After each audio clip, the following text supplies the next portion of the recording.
Meanwhile, Bill Gates has spent more than a decade warning about the dangers of climate change. You think that climate change could be a bigger disaster than COVID. Why is that?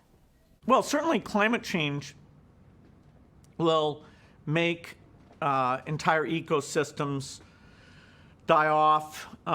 It'll make parts of the world, impossible to live in. And so the actual economic and death toll from climate change will be much, much, much greater than what we have with this pandemic.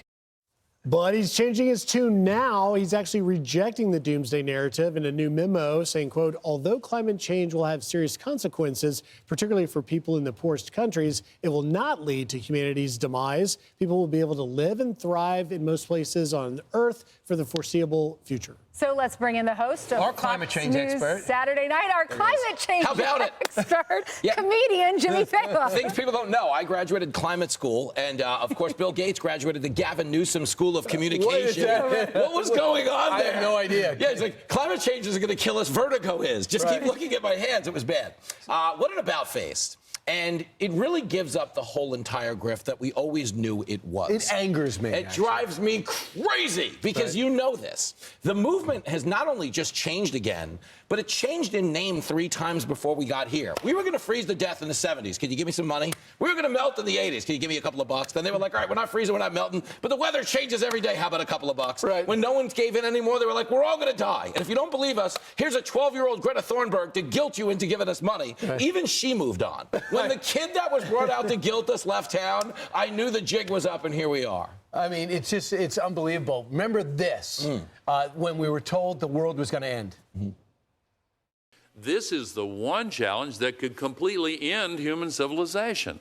The world is going to end in 12 years if we don't address climate change. If we don't get our act together, the world that you will be bringing your children up in and your grandchildren up in will be increasingly unhealthy and uninhabitable. If we don't, it will be a death sentence to countless of people. Or it won't be. One or the other. Either they're 100% wrong. I'd say they're wrong. And the one thing all of those people have in common is at the end of that speech, when they passed around the collection plate, they then got into a private jet. Exactly. And flew, except for Greta. She sailed to Gaza and moved on to the next protest. Give Greta credit. She at least traveled by boat once in a while. Right. And by the way, Al Gore made a lot of money off that Earth in the Balance Big book, money. And yeah, go ahead. I'm sorry. I was going to say, and his Tennessee mansion had an electric bill that made the Las Vegas Strip look Amish. Okay. True. They were all frauds. All of them. Right. So, I just love the way you cut off Griff and then just I didn't mean to. Anyway. No, Griff got me worked up during the break. We've got to get your take on the monkeys on the loose in Mississippi. Okay. Now, first, we were told they had Hep C, herpes, and COVID, and some of them were shot. Now, Tulane says, no, they didn't have those diseases, but there's still like 3 on the loose. We still shot them? Yeah, no. We shot like 5 of them. They're on the loose, but don't be worried. It's Seattle, so they're already addicted to heroin. Most of them are laying around in a tent right now, just hanging out. They're not doing anything. Right. Knowing how woke Seattle is, they're probably just going to use this as license to make a children's book called By Curious George and try to make money. That's all we're They're looking not in Seattle. They're in Mississippi. Oh, I thought they started in Seattle. No, they're on Highway 59 heading south near Hattiesburg, This might be a bigger story than Fox and Friends thinks, because Jimmy read Seattle somewhere. That's even better. Wow. Run for your life.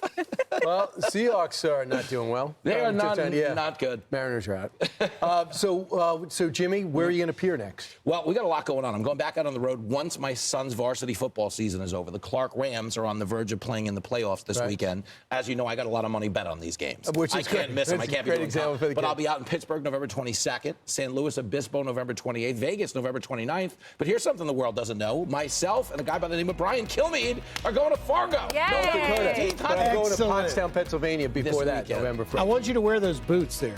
You got it, buddy. I'm Steve Ducey. I'm Brian Kilmeade. And I'm Ainsley Earhart. And click here to subscribe to the Fox News YouTube page to catch our hottest interviews and most compelling analysis.